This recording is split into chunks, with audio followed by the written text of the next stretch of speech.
Early in the morning of July 24, 2020, 18-year-old Gia Fuda left her family home and drove her car in an unknown direction. Before midnight, the girl was supposed to return home, but she never showed up at home. Gia did not respond to countless messages and phone calls from her parents, and the next day her car was found abandoned on the side of the road in a remote wooded area.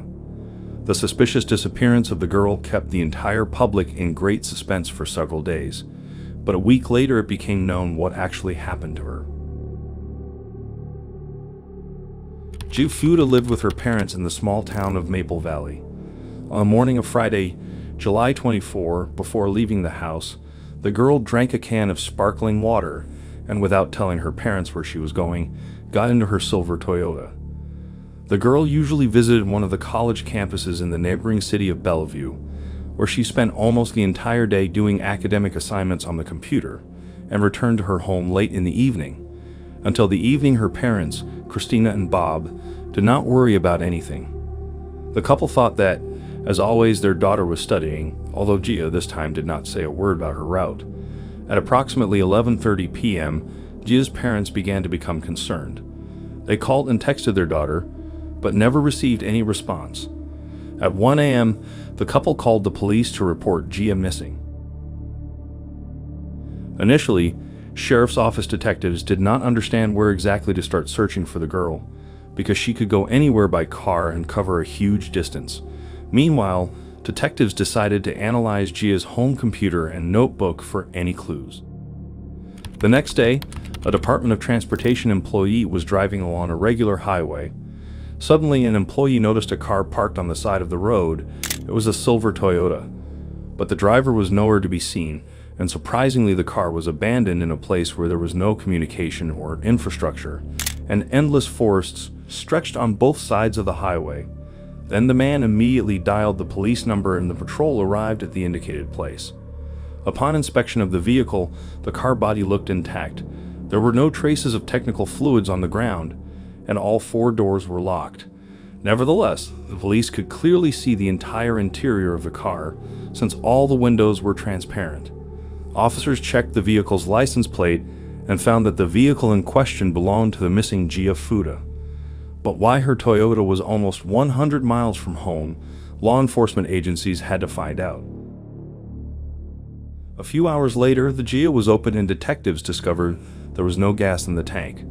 The investigation assumed that the car ran out of fuel and the girl, taking some things with her, went to look for help.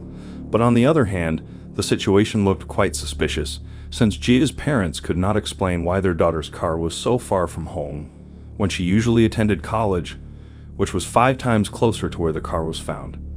In addition, the girl's mobile phone did not give a signal for a long time. It was not possible to track it, although there was practically no cellular network coverage in the area. In this regard, a bad feeling arose that perhaps Gia could get into the stranger's car. Detectives decided to check the CCTV footage of areas along the highway. There are very few businesses located along the highway, but it was important for the investigation to get at least some clue. Finally, detectives obtained camera footage from a roadside coffee stand located half an hour away from the discovered car.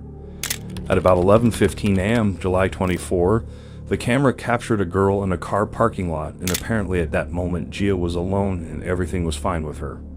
However, after the girl got into her car and left the coffee shop, the investigation did not have an answer to the question of what happened next. Then law enforcement agencies asked the public to provide dash cam recordings of vehicle owners.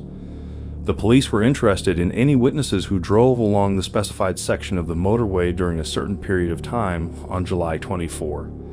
Detectives hoped that at least someone would have a video of the girl sitting in her car, getting out of it, as well as any other footage that could help the investigation. Search and rescue efforts began in the area where the Gia car was found. Search teams were formed from hundreds of volunteers, mountain rescuers, and law enforcement officers with dogs and bloodhounds. Gia's family members and friends distributed flyers and signs with her image on them, and along with others, took an active part in the search. The search area was a difficult, rough terrain with dense forest, bushes, and ravines. In addition, The forests of Washington state are home to such wild animals as black bear and puma. Day after day, search teams combed the vast territory. After a week of searching, when there was little hope left and it was planned to wind down the operation, it was decided to once again examine some areas of the area. On Saturday, August 1, while deep in the forest, searchers came to the stream. They decided to walk along the bank of the stream, and after a while they discovered some things. These items turned out to be the notebook of the missing Gia, a Bible, a pair of women's shoes, socks, a sweatshirt, a backpack, a mobile phone, and car keys. The searchers then walked another 1,000 feet along the creek and suddenly saw the following in a steep ravine. Gia was sitting on a large stone near the stream. The girl was happy to see people, but she looked thin, had practically no clothes, and was covered in insect bites. Gia was very surprised when she learned that she had been in the forest for more than 4 days, and the place where she was found was located 1.5 miles from the abandoned car. At that moment, Gia's parents were in the Forest Service office, and when the detective told the good news, it was the happiest day of their lives. The girl was immediately sent to a medical facility. She needed help because her body had been dehydrated for a long time. There she was reunited with her family and explained to her parents how she ended up in the forest. Gia's parents never understood why their daughter moved so far from home to the northeast. Apparently, the girl was disoriented and went in the wrong direction. Gia explained to her parents that while driving east, her car ran out of gas and she had to pull over to the side of the road.